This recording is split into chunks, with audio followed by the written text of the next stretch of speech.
नमस्कार, मैं अनीता चौधरी और न्यूज़ अड्डा पे आप सभी का स्वागत है। देखिए, जब भी मैं बोलती हूँ कि प्रधानमंत्री मोदी अपने जो उनके कैबिनेट है, उनको मैं नवरत्न कहती हूँ और कहती हूँ कि प्रधानमंत्री जब अपने इन हालांकि नौ नहीं है वो, लेकिन रत्न है, ये प्रधानमंत्री के रत्न है। आप देखेंगे कि वो जब किसी को मंत्री बनाते हैं तो लोग आश्चर्य में पड़ जाते हैं कि आखिर इस व्यक्ति को क्यों मंत्री बनाया। ये कोई जाना माना चेहरा तो नहीं है, ये कोई बड़ा नाम तो नहीं है, और किसी बड़े नाम से किसी भी किसी एक ना सुना हुआ नाम को जब रिप्लेस किया जाता है तो लोग जरूर आश्चर्यचकित होते हैं और सोचते हैं कि मोदी जी कहीं ना कहीं अपनी वो ब्रिगेड तैयार कर रहे हैं जहां किसी को बोलने का अधिकार नहीं हो, जो बोलना नहीं जानता हो। आज सीतापुर में जब प्रधानमंत्री नरेंद्र मोदी की रैली थी, तो जब पिछली बार कैबिनेट विस्तार हुआ, उसमें कई नए मंत्री आए, तो एक वित्त राज्य मंत्री पंकज चौधरी का नाम दिल्ली की मीडिया में अचानक से घुलने लगा। हालांकि पंकज चौधरी कोई नया नाम नहीं थे बीजेपी के लिए। पंकज चौधरी 6 से 7 बार के सांसद रह चुके हैं बीजेपी में। महाराजगंज से हैं, उत्तर प्रदेश के महाराजगंज से वो सांसद हैं और लगातार वो जीतते हैं, लेकिन शालीन, सौम्य और शांति से सिर्फ अपना काम करते हैं। वो कभी सुर्खियों में बने रहने के लिए उछल कूद उन्होंने नहीं मचाई।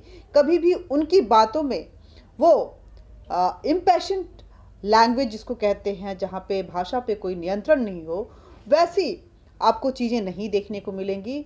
जब उनके घर जाएंगे तो घर के अंदर से नाश्ते आते हैं, खाने आते हैं, बड़े आराम से आप खाते पीते हैं। आपको लगता है ये बहुत ही डाउन टू अर्थ व्यक्ति है, ये क्या कुछ जान पाएगा। क्योंकि दिल्ली की मीडिया को आदत होती है कि जब कोई व्यक्ति एकदम शूशाबाजी करे, एकदम शोर शराबे के साथ एक एक शो ऑफ लाइफ को लेते हुए जब वो मीडिया के सामने जाता है, then only that person is a capable person. This is the perception under the Delhi national media. लेकिन प्रधानमंत्री नरेंद्र मोदी की नज़रें काफ़ी पार की हैं। जब पंकज चौधरी को वित्त मंत्रालय की कमान दी गई, राज्य वित्त मंत्री से उनको वहाँ पे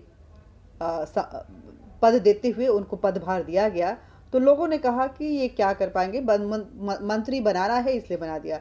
लेकिन सीतापुर में जब प्रधानमंत्री नरेंद्र मोदी ने पंकज चौधरी का जिक्र किया, तो जिक्र इतना बड़ा था कि पूरे देश में उसकी चर्चा होने लगी। प्रधानमंत्री मोदी का कहना है कि इस बार की बजट जो गरीबों की बजट मानी जाती है, जो एक विजनरी बजट कहा जाता है, जिसको कहा जाता है कि ये 2025 तक के लिए जो है ये बजट जो है सफिशिएंट है, जहां गरीबों के लिए इतने प्रावधान दिए गए हैं कि देश का जो अंतिम नागरिक है वो भी सशक्त होकर इस बजट की वजह से बाहर निकलेगा। और यही नहीं, साथ में जो इंडस्ट्रियलिस्ट हैं उनको भी इसमें काफ़ी कुछ ऐसा दिया गया ताकि देश में रोजगार की संभावनाएं, आत्मनिर्भर बनने की जो बातें कही जाती हैं, वोकल फॉर लोकल की जो एक स्लोगन दिए जाते हैं, वो भी भरपूर तरीके से मजबूत हो। इस बजट में वो सारी चीज़ें देखी गई थी और प्रधानमंत्री मोदी का कहना है कि इस बजट की रूपरेखा वित्त राज्य मंत्री पंकज चौधरी ने सजाया था।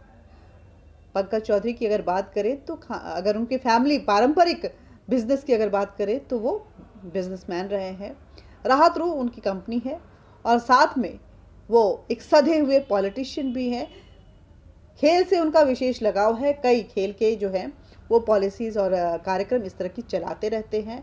बैडमिंटन को लेकर के उनके टूर्नामेंट्स भी चलते हैं, और साथ में कहते हैं ना कि एक बिजनेसमैन जो होता है वो बहुत अच्छा बजट अपने घर की तो बनाता ही है, अपने बिजनेस की तो बनाता ही है, लेकिन आज प्रधानमंत्री मोदी ने जो कहा उसको देखते हुए वो देश के लिए भी बहुत अच्छी बजट बना सकता है। देखिए कितने जब कोई अच्छा काम करता है तो नरेंद्र मोदी को बोला जाता है कि ये बहुत ही तानाशाही हैं, ये अपने मंत्रियों पे बिल्कुल लगाम लगा के रखते हैं, उनको बोलने की इजाज़त नहीं देते। लेकिन मंच पे देखिए कितना एक नए नवेले मंत्री के साथ कितना कोजी इन्वायरमेंट में, कितना कंफर्ट जोन में जाकर वो बात कर रहे हैं, और शायद पंकज चौधरी का बजट उनको इतना भाया कि वो अपने आप को रोक नहीं पाए और मंच के सामने, पूरे देश के सामने, जनता के सामने सीतापुर में आकर उन्होंने कह दिया कि ये बजट पंकज चौधरी का बना है। हालांकि आप देखेंगे तो विश्लेषण जो किया जा रहा है वो ये भी किया जा रहा है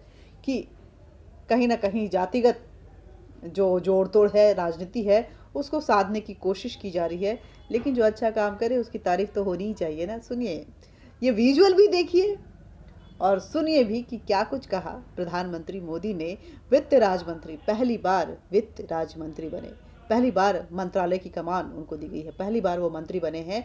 उसके बाद समझिए कि उनके लिए कितना टफ टास्क होगा ये कि पहली बार वो बनने के बाद उनको अगर कहा गया होगा कि आप बजट आप बनाइए, और बजट जब बनाया गया तो इतना खूबसूरत बजट बन के निकला कि प्रधानमंत्री अपने आप को रोक नहीं पाए। वो जनता के सामने उसको बोल दिए कि बजट भाई आपके सामने जो लाया गया है वो बजट आपके नए नवेले मंत्री जो हैं उन्होंने बनाया है। इन चीज़ों को सुनना बेहद ज़रूरी है ताकि ये चीज़ें आपको इंस्पायर करे, आपको समझने पे मजबूर करे कि अगर आप में कैपेबिलिटी है तो आपको कुछ भी नहीं रोक सकता। बस एक मौके का ही तो इंतज़ार होता है। प्रधानमंत्री के ये तारीफें जरूर सुनिए। और जिनको अभी घर मिला नहीं है उनको भी मैं विश्वास दिलाता हूं, ये काम अभी भी तेजी से चल रहा है। आने वाले दिनों में आपका नंबर भी लगने वाला है। ये मोदी है, करके रहेगा, दे के रहेगा। और मेरे लिए खुशी की बात है, अब मेरे मंत्री परिषद में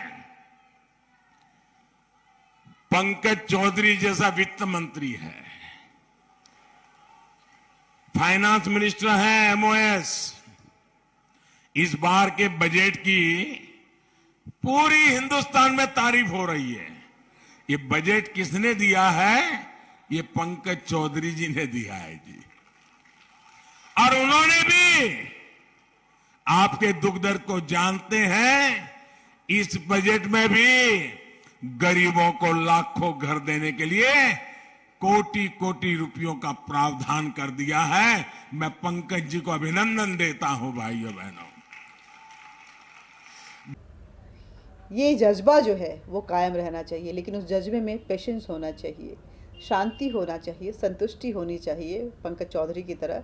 क्योंकि हम लोग जब भी उनको देखते थे, पार्लियामेंट हो चाहे पॉलिटिक्स के गलियारे हो, उसमें पंकज चौधरी बिना किसी कंट्रोवर्सी के, बिना किसी विवादित बयान के, बिना किसी शो ऑफ के, बिना किसी दिखावे के, वो एक संयमित तरीके से चुपचाप बीइंग अ पॉलिटिशियन जनता की सेवा में लगे रहते थे। महाराजगंज का आप हाल अगर देखेंगे तो महाराजगंज इतना खूबसूरत हो चुका है कि कोई इमेजिन नहीं कर सकता। किसी को आके देखना चाहिए कि छोटा सा जिला जो है वो कितने अच्छे से, अगर उसका सांसद में ये चाहत हो कि उसके क्षेत्र में विकास हो तो किस तरह से विकास हो सकता है।